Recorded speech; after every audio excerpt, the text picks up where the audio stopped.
ये जितना भी ड्रामा क्रिएटेड किया जा रहा है बीजेपी के लीडर्स के, अभी हमने बयानात देखे जो वो बोल रहे हैं, वो आप सवाल करिए ना, कतर की गवर्नमेंट ने उनको क्यों इनवाइट किया? वहाँ एक बहुत ज़बरदस्त फुटबॉल का मैच देखने के लिए लोग जा रहे हैं, वहाँ इंटरटेनमेंट की बात हो रही है, वहाँ हम लोग जो है एक गेम को एंटरटेनर है जाकिर नायक। नहीं, जाकिर नायक को वो हेट स्पीचेस एंटरटेनमेंट के लिए देते हैं। हेट स्पीचेस जाकिर नायक दे रहे हैं। हिंदुस्तान से इसका क्या लेना देना, मुझे ये समझ में नहीं आ रहा। हिंदुस्तान से लेना देना ये है, हिंदुस्तान का लेना देना नहीं, वहां तो ऑलरेडी वो बैन है ना हिंदुस्तान में। हाँ, हिंदुस्तान में बैन है, लेकिन हम चाहेंगे अगर कोई मैसेज दे रहा है वहां कोई क्रिकेट की टीम नहीं जा रही हमारे देश की, क्या लेना देना मैं बताता हूं आपको। क्या लेना देना ये है कि जो एक आदमी वांटेड है इंडिया में, अगर उसको दूसरा देश कहीं न्योता देती है और वो नॉन बेटर है हिंदूज का और दूसरे धर्मों का, ईसाइयों के खिलाफ इन्होंने अभी जो आपत्तिजनक स्टेटमेंट्स दिए हैं, उसके सब कुछ जानते हुए कतार क्यों इनवाइट कर रही है? सीधा सवाल है। नहीं, सीधा सवाल तो है, बिल्कुल राइट। मैं ये कह रहा हूं कि हमारे देश के प्रधानमंत्री जो है नरेंद्र मोदी बड़े ताकतवर इंसान है, वो जाके एक बार बात करके बैन करा दें, कैंसिल करा दें। अगर उनको इन्विटेशन आया है, उनके लिए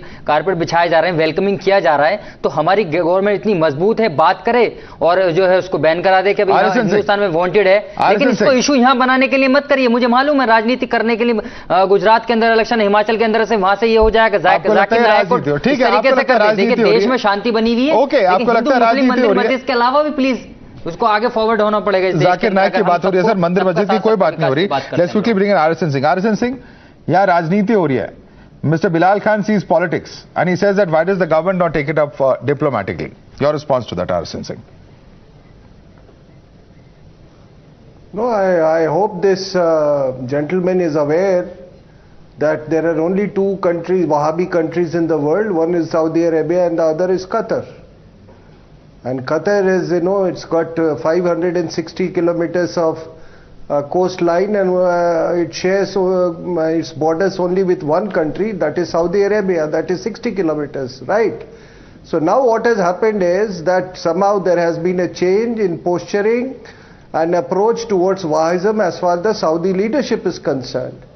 Prince Salman, he has repudiated Hadith completely. He says that he doesn't believe in Hadith. He has said so many. He has also talked of revision of Quran. So naturally now what Qatar is trying to do is that it is through this global event, it is trying to give a global messaging that, you know, they are now the custodian of Wahhabi Islam. Salman. Let him make his point, so nobody interrupted you. Let him make his point. There are any number of adherents of Wahhabi Islam, including this gentleman.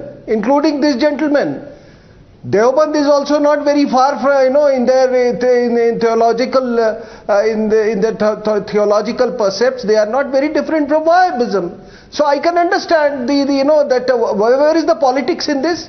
We are talking about a global event. Will it not promote terrorism? Tell me. Here is a man who has justified sex slaves. By the way, here is a man who has justified nikah halala. Right? Here is a man who justified talaq-e-biddat, right? Here is a man you have just shown on your program who justifies the killing of kafirs. Here is a man who says that no, in a Islamic country, no other religion can be allowed to be practiced. And this gentleman is saying that it is politics instead of condemning Zakir Naik. Can I come? Yeah. Will this gentleman